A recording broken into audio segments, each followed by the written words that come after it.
വരവൂരിൽ നിന്ന് നടരാജ് പരശുറാം കൂടി ചേരുകയാണ്. നടരാജ്, രാവിലെ മുതൽ പോളിംഗ് ബൂത്തുകളിൽ നടരാജ് ഉണ്ട്. എന്തായിരുന്നു അവിടുത്തെ ഒരു അവസ്ഥ? പോളിംഗിൽ ഈ തെരഞ്ഞെടുപ്പിൽ കണ്ട പ്രചാരണ രംഗത്ത് കണ്ട ആവേശം പ്രകടമായിരുന്നു. വലിയ ആവേശത്തോടു കൂടി തന്നെയാണ് ചേലക്കര വോട്ട് ചെയ്യുന്നതെന്ന് പറയേണ്ടി വരും. കാരണം രാവിലെ ആദ്യത്തെ മണിക്കൂറുകളിൽ തന്നെ വലിയ രീതിയിലുള്ള പോളിംഗ് ശതമാനം രേഖപ്പെടുത്തുന്നത് നമ്മൾ കണ്ടു. ഏതാണ്ട് 9 മണിക്ക് ശേഷമാണ് പോളിംഗ് ശതമാനത്തിൽ കുറച്ചെങ്കിലും ഒരു മന്ദഗതിയിൽ പോകുന്നതായി നമുക്ക് തോന്നിയത്. പക്ഷേ ഉച്ചയോടെ അത് വീണ്ടും ഉയരുന്ന കാഴ്ചയാണ് നമ്മൾ കണ്ടത്. ഇപ്പോൾ ഞാൻ നിൽക്കുന്നത് തളിയിലെ 7-ാം നമ്പർ ബൂത്തിലാണ്. ദൃശ്യങ്ങൾ തന്നെ കാര്യങ്ങൾ വ്യക്തമാക്കുന്നുണ്ട്. നൗഫൽ, നിരവധി പേരാണ് വോട്ട് ചെയ്യാനായി ഇപ്പോഴും കാത്തിരിക്കുന്നത്.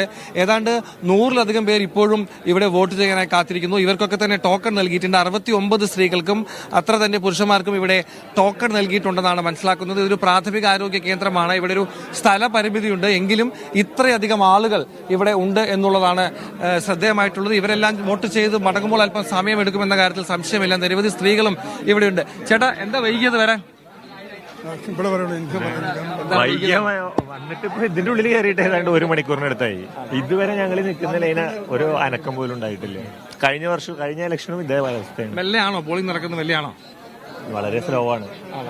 എന്താ വൈകിട്ടാണ് വരാൻ? ജോലിക്ക് പോകുന്നതാണോ? സാധാരണക്കാരായ കൂലിപ്പണിക്ക് പോകുന്നവരല്ലേ, എല്ലാവരും പണിയും കാര്യങ്ങളും കഴിഞ്ഞിട്ടല്ലേ വരിക. അതിനനുസരിച്ചിട്ടുള്ള ഒരു സ്പീഡ് അവിടെ ഇല്ല. സംവിധാനം വളരെ കുറവാണ്. കഴിഞ്ഞ ഇലക്ഷനും ഇതേ അവസ്ഥ ഉള്ളതാണ്. ചെറിയ കുട്ടികൾ നിൽക്കുന്ന നോക്കിയേ. ചെറിയ കുട്ടികളായി എത്ര അമ്മമാര് വന്നിട്ടുണ്ട്. ഒന്നും പറയാനുണ്ട്.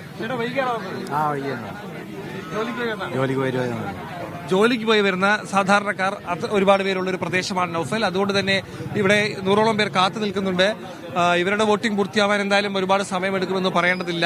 അധികൃതർ ടോക്കൺ നൽകിയിട്ടുണ്ട്. എന്തായാലും ഇതാണ് ഒരു ട്രെൻഡ്. അതായത് ആളുകൾ വൈകിയാലും വന്ന് വോട്ട് ചെയ്യുന്ന ഒരു സ്ഥിതി ഇവിടെയുണ്ട്. നല്ല പോളിംഗ് ശതമാനം ഇതിനകം രേഖപ്പെടുത്തിയിട്ടുണ്ട്. കഴിഞ്ഞ തവണത്തേത് 77.4 ആണെങ്കിൽ ഇത്തവണ അത് കടക്കാവുന്നൊരു സാധ്യതയുണ്ട്. അങ്ങനെയെങ്കിൽ പോളിംഗ് ശതമാനം കൂടുമെങ്കിൽ എന്ത് കണക്കുകൂട്ടലിലേക്കാവും മുന്നണികൾ നീങ്ങുക എന്നാണ് ഇനി അറിയേണ്ടത്. നൗഫൽ.